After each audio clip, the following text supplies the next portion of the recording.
اسلام و دختران ملت قالوا انما نحن مسلمون، دعویٰ کر رہے ہیں افغانستان میں آئے کیا کر رہے جی؟ ہم اصلاح کرنے کے لیے آئے آپ نے دیکھا عراق کے اندر، آپ نے دیکھا پاکستان میں اندر، آپ دیکھیں گے یاجوج و ماجوج ہے۔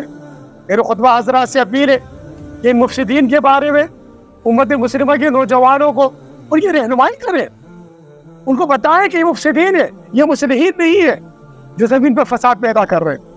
الا انہم المفسدون، لیکن یہ تو مفسد ہے۔ اب آپ انہیں ان مفسدین کو فساد کرنے والے اور اس فساد کو ختم کرنے والوں میں فرق کرنا ہے۔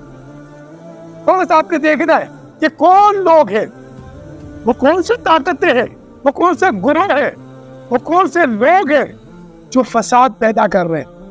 اب ان فسادیوں کو، اور وہ کون سے لوگ ہیں جو ان فسادیوں سے اس زمین کو امن کا گہوارہ بنانے کے لیے اپنی کاوش ہے، جو روحانی انقلاب کی طرف ان مادی طاقتوں کے ذریعے جو مادیت کو غالب کر دیا گیا۔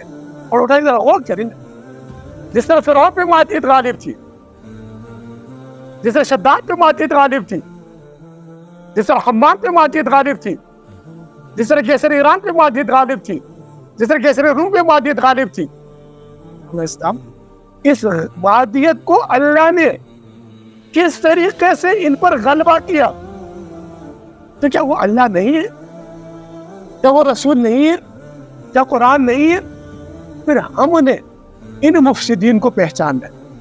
اگر آپ ان مفسدین کو پہچان لیں گے تو آپ اس انقلاب کو جان لیں گے جو اللہ نے ہمیشہ ان لوگوں پر لایا ہے جو لوگ اللہ سے، دیکھیے نا صحابہ کرام کی زندگی دیکھیے نا، جو اللہ کے نبی سے محبت کرتے رہے، جو اللہ کے نبی کے عاشق رہے، جو اللہ کے نبی کو اپنا محبوب، فدا کا، امی کا، ابھی کا، یا رسول اللہ۔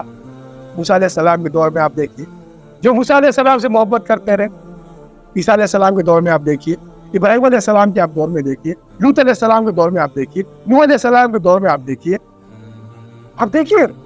تاریخ روحانی قدرت دیکھیے۔